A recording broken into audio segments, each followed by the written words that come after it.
भूत होते हैं या नहीं, इस पे बहस तो बहुत होती है, पर सच झूठ का फैसला अब मैं आप पर छोड़ती हूँ। तो स्वागत है आपका घोस्ट स्टोरीज इन हिंदी में, जहाँ मैं हूँ आपकी होस्ट विदिशा। और अब से हर महीने के 13 और 28 को आप मुझे सुन पाएंगे एक्सक्लूसिवली ऑन स्पॉटिफाई। कहानी के पिछले भाग में आपने सुना कि कैसे मैं अपने यूनिवर्सिटी के लाइब्रेरी पे एक लड़के से मिली हुई किताब को अपने घर पे मन लगाकर पढ़ ही रही थी कि जब मैंने अपने दरवाजे पर किसी अनजान आदमी को देखा। उसका पीछा करते हुए मैं अपने घर के करीब के मैदान पे जा पहुंची। और अब आगे क्या, क्यों और कैसे, ये सारे सवाल मेरे दिल में उठ ही रहे थे कि तभी मेरी नज़र उस आदमी की शक्ल देखने के लिए थोड़ा ऊपर उठी और मैंने जो उसके बाद नज़ारा देखा वो आज भी याद करते हुए मेरे रोंगटे खड़े हो रहे हैं। दरअसल उनके कंधे के ऊपर कोई शक्ल मुझे दिखी ही नहीं, क्योंकि उनका सर था ही नहीं।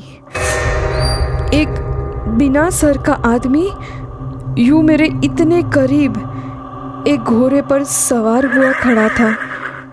मेरे मुंह से चीख निकालने की नाकाम कोशिश कर रही थी मैं।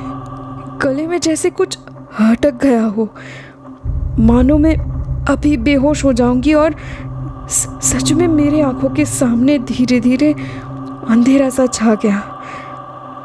बस आंखें बंद होते हुए मैं एक खूंखार दिल दहला देने वाली हंसी सुनी, जो शायद मेरे डरने पे बहुत ज़्यादा खुशी महसूस कर रही थी।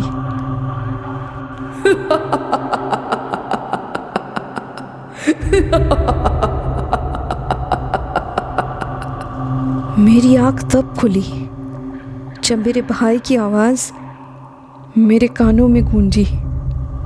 उठो दीदी, जल्दी उठो, माँ का कॉल आया है, वो आपसे बात करना चाहती है, उठो जल्दी। मेरी आंखें खोलने पर मैं और हैरान हो गई, ये देखकर कि मैं अपने बेडरूम पे ही थी, पर मैं तो उस मैदान में बेहोश हो गई थी। फिर मैं यहाँ कैसे पहुँच गई? यही सब सोच रही थी कि भाई ने मेरे कान में फ़ोन पकड़वा दिया। उधर से माँ की बातें सुनते सुनते मैं थोड़ा नॉर्मल होती गई। माँ का कॉल जब ख़त्म हुआ तो मैंने अपने आसपास देखी तो पता लगा कि किताब मेरे बेड पे अभी भी है और बेड के साथ जुड़ा हुआ लैंप रात को जो जलाई थी वो अभी भी ऑन ही है। मैं जल्दी से भाई को बुलाई और उससे पूछा, मैं तो मैदान में थी, फिर यहाँ कैसे पहुँच गई? तूने मुझे ढूंढा कैसे? भाई थोड़ी मेरी शक्ल को देखता रहा और फिर बोला, क्या बोल रहे हो आप तो यहीं पे थे, मैं तो आपको जगाने आया था नींद से, आप भी ना। ये कहकर ही भाई वहाँ से चला गया। मैंने उसकी बातों को गौर किया और फिर ये समझी कि शायद कल रात मैंने कोई बुरा सपना देखा होगा।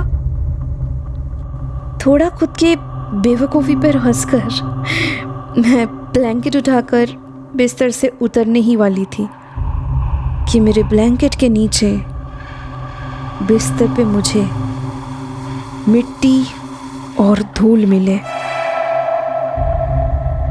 मैं झट से बिस्तर से उतरकर खड़ी हो गई अपने कारपेट पर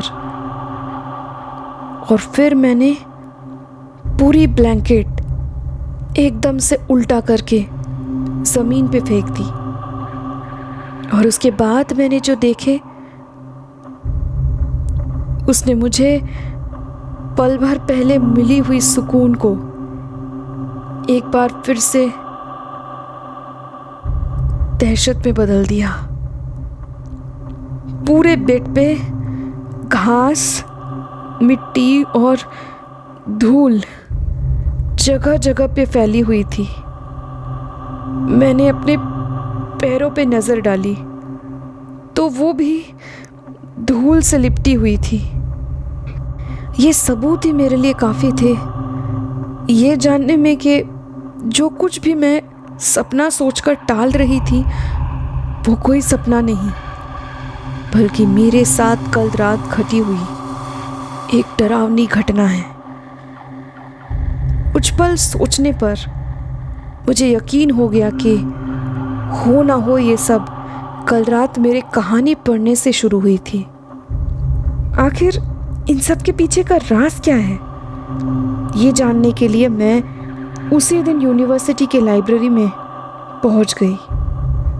वहाँ लाइब्रेरियन सर के सामने टेबल पे वो किताब रखकर मैंने उनको फौरन पूछा, ये किताब के बारे में आपको कुछ पूछना था सर। लाइब्रेरियन मेरी तरफ एक बार देख के उस किताब को अपने हाथ में लिए, लेकिन अगले ही पल उन्होंने फट से वो किताब टेबल पे वापस रख दी। वो फौरन खड़े हो गए और बोले, ये किताब तुमको कहाँ से मिली? इसका तो बस एक ही कॉपी पड़ी हुई थी लाइब्रेरी में, और वो भी मैंने कपबोर्ड में लॉक करके रखी थी। इसे इशू करवाने का परमिशन ही नहीं है, बस ये हमने यूनिवर्सिटी के मेंबर्स के कहने पर स्टोर करके रखा हुआ है। इतना सब सुनकर मेरी शक्ल का रंग पीला पड़ गया था। मैं डरते हुए पूरी बातें बताई कि कैसे मुझे ये एक लड़के ने दी और कहा कि मैं इसे पढूं, और इसे कल रात पढ़ना शुरू करने के बाद मेरे साथ क्या क्या हुआ। मेरी सारी बातें मन लगाकर सुनने के बाद लाइब्रेरियन सर बोले, इसी यूनिवर्सिटी में आज से कुछ 30 साल पहले एक लड़का पढ़ा करता था। वो यहाँ डॉक्टरेट कर रहा था। उस पर राइटर बनने का जुनून सवार था। सुना है कि वो भूतों की कहानियाँ लिखा करता था। अपने कहानियों को किताब के आकार में उसका एक कॉपी पब्लिश करवा के वो उसे पब्लिशर्स के पास उसे पब्लिश कराने के लिए दर दर भटकता रहता था, पर किसी ने उसकी एक नहीं सुनी। एक इतने छोटे उम्र के लड़के की बातें और मिन्नतें सभी पब्लिशर्स ने एक एक करके अनसुना कर दिया। ऊपर से उसका बहुत मजाक भी उड़ाया, यहाँ तक कि यूनिवर्सिटी के बाकी स्टूडेंट्स भी उसके इस दीवानगी को पागलपंती का नाम देकर दिन रात उसे उल्टा सीधा सुनाना शुरू किए और बेइज्जती करते गए।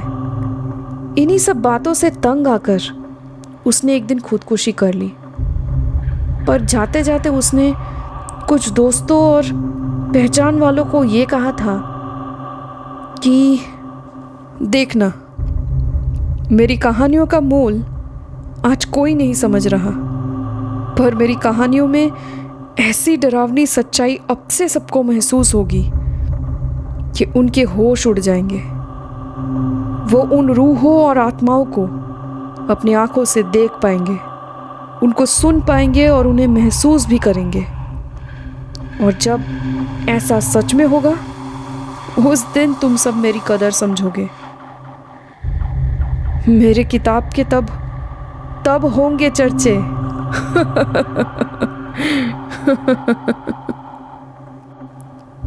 इसके बाद से जो भी इस मनहूस किताब को लेकर गया, उसको ऐसे ही तुम्हारे जैसे एक्सपीरियंसेस हुए, और वो हर बार ये किताब लौटा दिए। पर एक बार एक लड़की का मानसिक संतुलन बिगड़ने पर यहाँ के अथॉरिटीज़ ने इस किताब को हमेशा के लिए इशू करवाना बंद कर दिया। ये सब मुझे यूनिवर्सिटी के एक्स लाइब्रेरियन ने कही थी। उसके बाद से आज करीब 10 साल के बाद तुम्हें मिली है ये किताब। मुझे कुछ समझ नहीं आ रहा है। ज़रा आप यहाँ देखो, ये कह के लाइब्रेरियन सर ने मुझे दीवार पे टंगे हुए 3 फोटो फ्रेम में से एक को दिखाकर कहा ये उस साल 1988 के बैच का जो कॉन्वोकेशन सेरेमनी था उसका फ़ोटो है। इसमें से ये है वो लड़का जो वो किताब का राइटर था। जैसे ही मैंने उस तस्वीर को करीब से आकर देखा तो मैं बहुत ज़्यादा डर गई, क्योंकि मेरे सामने उस वक्त जिसकी तस्वीर टंगी हुई थी वो और कोई नहीं बल्कि वही लड़का था जिसने मुझे उस किताब को थमाया था। उसकी कही हुई बातें मुझे एक बार फिर से याद आने लगे और मैं ये सोचने लगी कि वो राइटर लड़का आखिर मेरे पास ही क्यों आया था। हो सकता है कि वो ये चाहता था कि कोई ऐसा उसके किताब को पढ़े जो सच में उन कहानियों पे दिलचस्पी दिखाए। इतने सालों बाद भी उस राइटर लड़के की अतृप्त आत्मा बस अपनी कहानियों का सच्चा कदर पाने के लिए अतृप्त थी।